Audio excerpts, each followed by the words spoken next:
Assalamualaikum warahmatullahi wabarakatuh. Jumpa kembali dengan channel Kebun Mangga UHDP. Untuk hari ini kita akan berbagi tips dan trik untuk sobat-sobat semua tentang bagaimana cara kita melakukan perawatan dan pemangkasan pada mangga jenis alpukat. Seperti yang di depan ini, di depan saya atau kita ini merupakan mangga-mangga jenis alpukat yang kita tanam dengan jarak tanam 2,5 kali 3,5 meter. Dan di sini kita udah bisa melihat bahwa antara pohon pertama dan pohon kedua yang memiliki jarak tanam 2,5 meter ini sudah mulai bertemu antara cabang dengan cabangnya. Dan hari ini kita akan melakukan pruning perawatan agar tanaman mangga ini bisa cepat berbuah. Oke, untuk lebih jelas akan kita lakukan pada salah satu pohon tanaman mangga alpukat yang ada di depan kita ini. Oke, sobat-sobat. Nah, ini dia. Tanaman mangga alpukat merupakan salah satu tanaman ataupun jenis buah mangga yang sempat populer beberapa tahun yang lalu. Karena memiliki keunikan tersendiri pada saat kita akan melakukan pengupasannya. Kita bisa mengupas seperti kita membelah buah alpukat, sehingga cukup viral beberapa waktu yang lalu. Dan alhamdulillah di kebun kita juga terdapat jenis tanaman mangga alpukat yang kita tanam dengan sistem UHDP.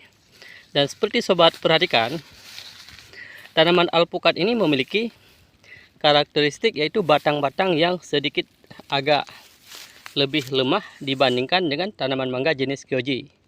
Kalau kita lihat ke bagian atas, nah ini merupakan tanaman mangga jenis Kyoji, memiliki batang-batang yang tegak ke atas. Sedangkan si alpukat ini dahan-dahannya sedikit gemulai sehingga bisa menyentuh tanah. Kalau contohnya yang ini, kalau sobat perhatikan, maka khusus untuk batang yang ini dia. Ini daun-daunnya telah menyentuh tanah. Sehingga hari ini kita akan melakukan pemangkasan agar tanaman mangga alpukat ini lebih cepat berbuah dan lebih optimal pastinya. Oke, untuk hari ini kita akan membahas beberapa cabang yang wajib kita pangkas agar pohon mangga ini lebih cepat berbuah dan lebih optimal.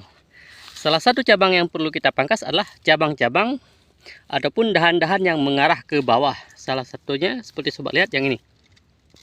Kalau kita perhatikan, cabang ini cukup besar, namun sangat disayangkan sekarang posisinya menyentuh tanah. Dan seandainya berbuah nanti akan sangat merepotkan karena kita harus menggunakan kayu penyangga untuk menahannya. Untuk mengantisipasi hal tersebut agar lebih mudah perawatan ke depan, cabang-cabang yang menyentuh tanah atau mengarah ke bawah seperti ini akan kita pruning. Kenapa?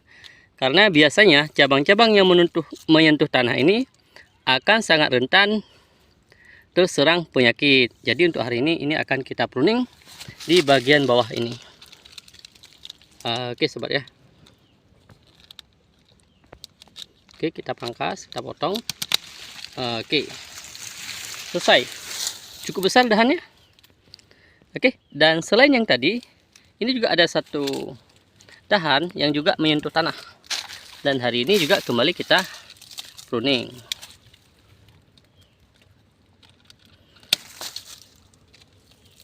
Oke. Selain dua dahan yang tadi, yaitu dahan yang mengarah ke bawah ataupun yang menyentuh tanah, dahan kedua yang akan kita pruning adalah tunas air. Seperti sobat lihat di sini, ini udah pernah kita pruning dulunya. Kita tinggalkan 3 cabang, 1, 2, 3. Dan hari ini muncul cabang kecil. Atau cabang kecil ini yang seringkali disebut dengan tunas air. Ini wajib sobat-sobat untuk membuangnya. Oke, demikian juga di bagian atas ada juga tunas air. Oke, kita lihat kembali di mana yang ada tunas airnya. Oke, kalau kita perhatikan. Oke, ini ada satu lagi. Kita pangkas juga yang ini ya. Oke. Nah, selain cabang yang mengarah ke bawah dan tunas air, yang ketiga yang perlu kita pruning ataupun pangkas adalah cabang-cabang yang posisinya satu arah. seperti yang sobat lihat.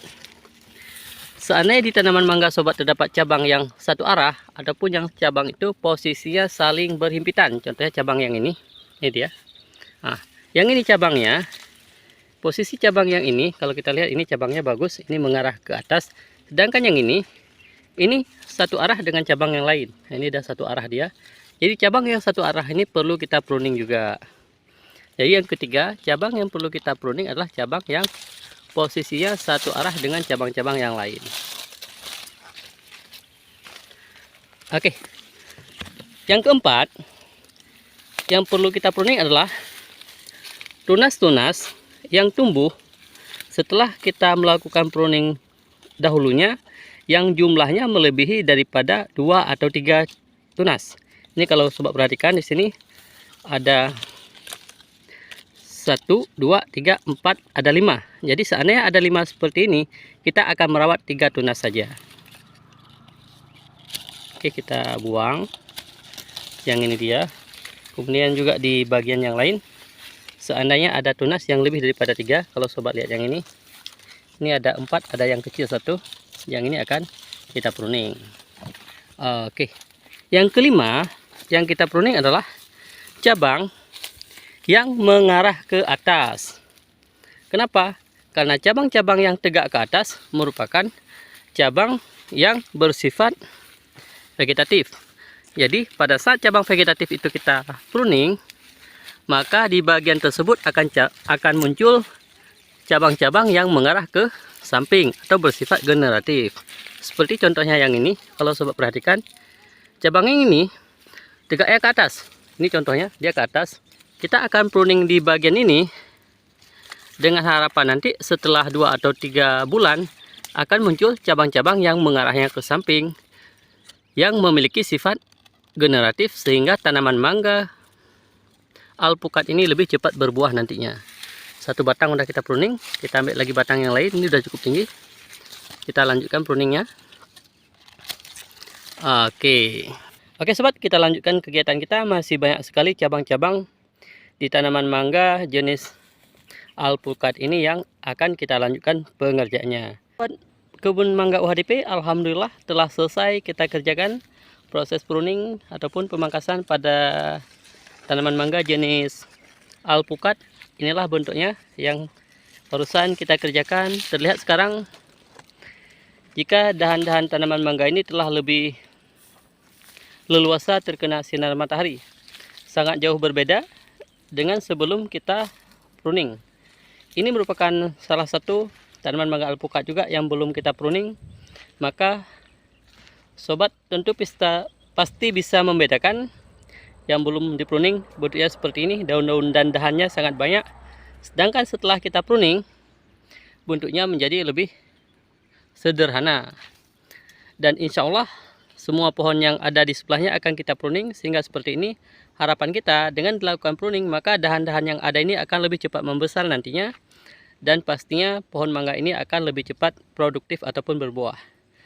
Sekian sharing kita, semoga bisa bermanfaat untuk sobat-sobat yang memiliki tanaman mangga.